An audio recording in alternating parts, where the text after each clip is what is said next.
13টি যুদ্ধ বিমান একসাথে উড়ে গিয়ে আকাশ ছেড়ে দিল পাকিস্তানের সবচেয়ে নিরাপদ ঘাঁটির বুকে, এবং এক পাইলট জানতো সে আর ফিরবে না। স্বাগতম বন্ধুরা, এই গল্পটা শুধু যুদ্ধের নয়, এটা ভালোবাসা, ত্যাগ, প্রতিজ্ঞা আর এক অসামান্য সাহসের গল্প। আজ আমরা কথা বলবো 2025 সালের সেই বলিউড সিনেমা স্কাই ফোর্স নিয়ে।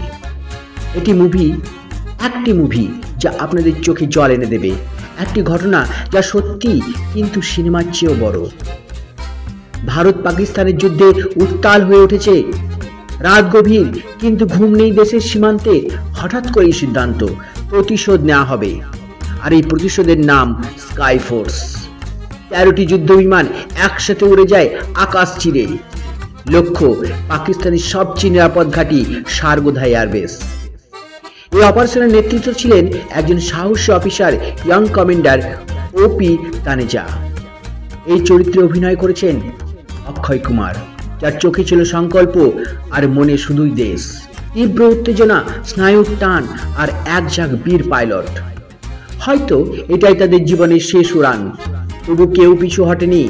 বিমানগুলো উড়ে গেল সীমান্ত পেরিয়ে, পাকিস্তানের আকাশে প্রবেশ করলো নিঃশব্দে। তারপর মুহূর্তে আছড়ে পড়ল গোলা বারুদের বজ্রধ্বনি। সারগোধা কেঁপে উঠল। পাকিস্তান বুঝলো ভারত কখনো ভোলে না।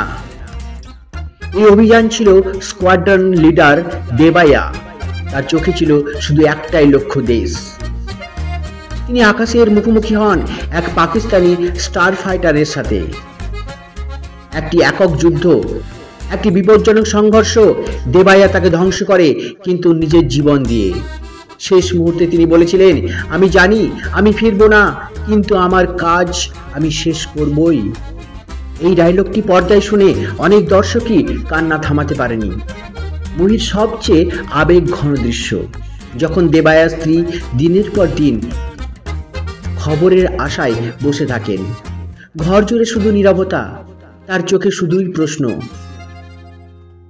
আর ফ্রেমে বাজতে থাকে লতা মঙ্গেশকরের সেই গান, এ মেরে বতন কি লোগো।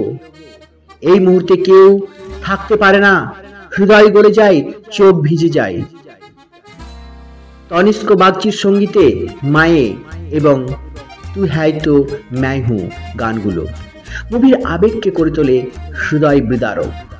প্রতিটি সুর যেন বলছে, দেশ প্রেম কেবল যুদ্ধের অস্ত্র নয়, এটা হৃদয়ের শক্তি।